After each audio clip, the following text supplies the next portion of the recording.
Hey guys, this is the Great Jedi and welcome back to the channel. I hope you guys are all doing good and having a fantastic day, and today we have some Star Wars news to go over and we have a lot to talk about. We're going to be going over LEGO Star Wars The Skywalker Saga, Star Wars Vader Immortal on VR, Battlefront 2, Star Wars Squadrons, a Clone Wars game that has been in development, the Cassian Andor Series, and the Mandalorian Series. But before we get right into the video, I wanted to thank you all for 900 subscribers, and it really means a lot. We're almost at 1,000 subscribers, so please, if you are new and you like this type of content and like to be kept up on all Star Wars news, then be sure to subscribe, share, comment, and like the video down below. Also, if you guys are interested in live streams and you don't want to miss out on any other information, then be sure to check out all of my social media, my other YouTube channel, and follow me on Twitch at The Great Jedi Live, and all those links are down in the description, so be sure to check all of that out at the end of the video. With all of that said, let's get right into the news.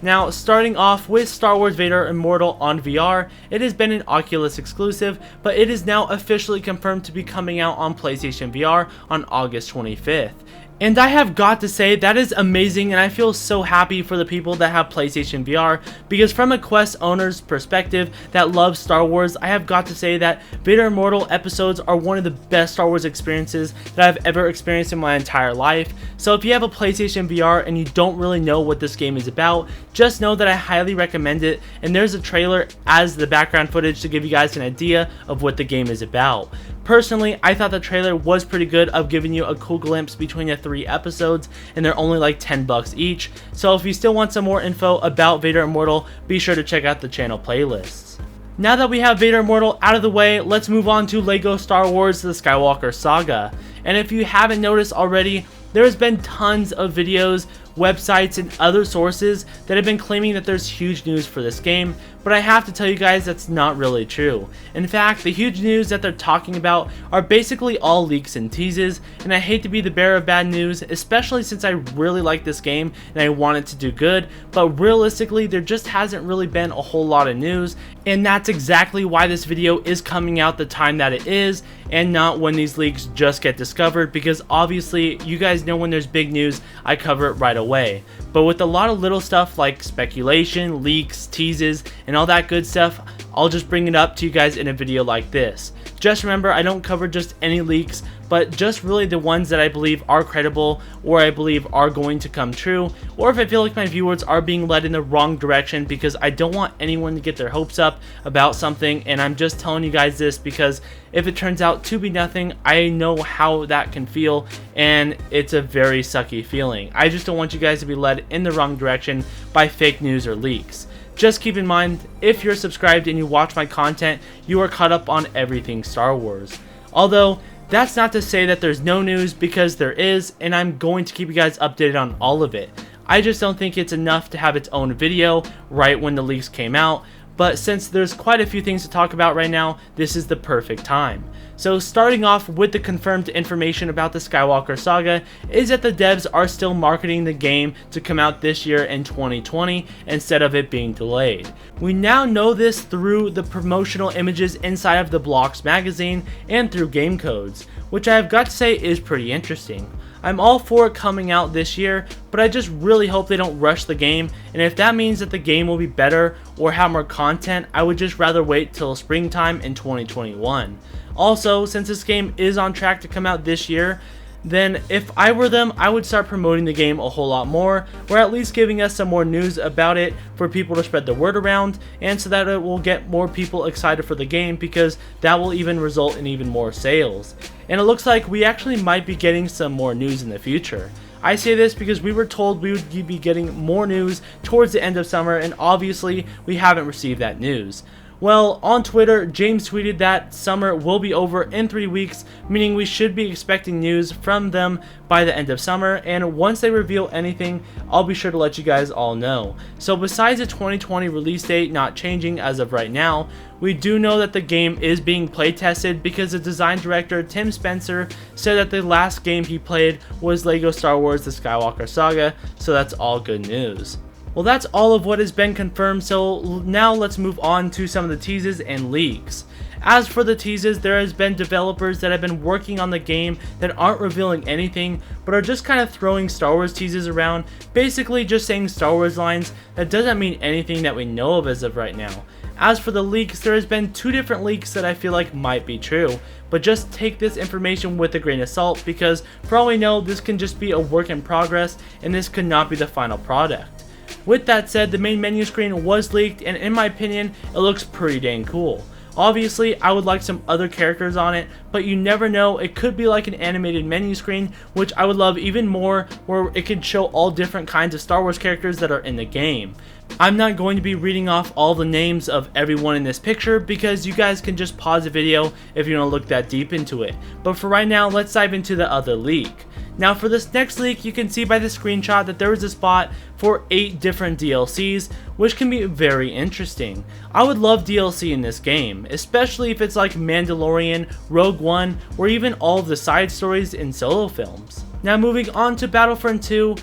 and no, there's no news regarding content or bug fixes, but rather I just wanted to let you guys know that Battlefront 2 is no longer on basic origin for all you PC players, because EA is still saying on their website that it is included with the basic version, which is not the case. I have also got to say that kinda sucks, and I think that is a pretty stupid decision on EA's part, and we all know that is not their first stupid decision. The game is doing great for a lot of new players, and this decision is going to turn off a lot of players on PC. The reason why I say this is because Battlefront 2 is over 2 years old, and the PC player base is just not as big as PlayStation, and basic Origin access gave a lot of people the opportunity to play Battlefront 2 for that smaller fee compared to Premier. So now not as many people will likely be trying out the game through Origin Access, because the next upgrade is just so much more expensive, and I can talk about this from experience because I'm in that boat. I normally capture a lot of my thumbnails through that, and I just like the ability to play on PC once in a while, and now I can't unless I buy the game on PC again. But enough about Battlefront 2 leaving Origin, let's just get right into Star Wars Squadrons. Now for Star Wars Squadrons, I wanted to let everyone know that there is not a whole lot of news either, but there is a couple of things. The first thing is that there's not going to be any cross progression. Yes, there's going to be crossplay, but just no cross progression. Meaning if you buy the game on PlayStation and you play half the game, you can't pick up where you left off and finish it on Xbox. Also, it has been confirmed that Star Wars Squadron should also be compatible with the new PS5 console. Well, I will say most of the games, if not all, should be compatible, but it is still nice to be reassured for paying the $40 price tag. Now moving away from the confirmed news, a lot of you guys were wondering why I haven't posted Squadrons gameplay, and a lot of people have, so I can definitely see your guys' concerns there. But I wanted to let you guys know that the only people that can get that gameplay are people with the EA Game Changer program, which I'm sadly not a part of. I would love to be a part of the program so I can give the devs constructive criticism to make their games as best as can be, as well as providing that exclusive content for you guys, so I do apologize that I can't provide that side of things, but once I get my hands on the game, you can be 100% positive that I'll be covering all of that good gameplay. Until then though, if you're wondering where you can go for this gameplay, you can go to anyone that has that EA Game Changer status that posts Squadron stuff, but I would just follow the lead design director for Squadrons, and his name is Ian, and he has been posting all kinds of links to gameplay and thoughts about the game, so as long as you follow him, you guys will be caught up on all of that EA Game Changer stuff.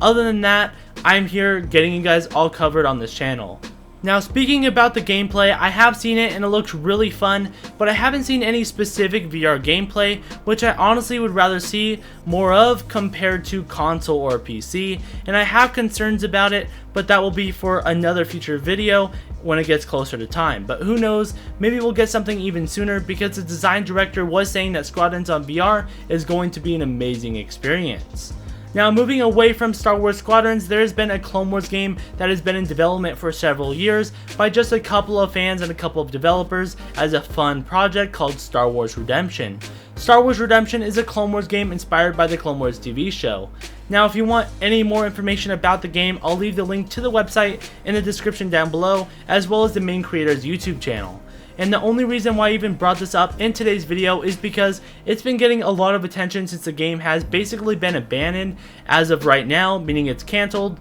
and people are thinking that this is going to be a full-blown Star Wars title that we can all play, but that's just not the case. And there's been a few different people that have mentioned this Clone Wars game in my past couple of streams, and people are just getting the wrong idea, so I just wanted to clear things up and really tell you guys how it is, and not just tell you guys what you want to hear, because I don't want you guys to get your hopes up and then this game never get finished and you guys be disappointed. And if you think about this game has been in development for like about 8 years. Now that's it for all the Star Wars gaming news, but we actually have a quick update on the Cassian Andor series and the Mandalorian.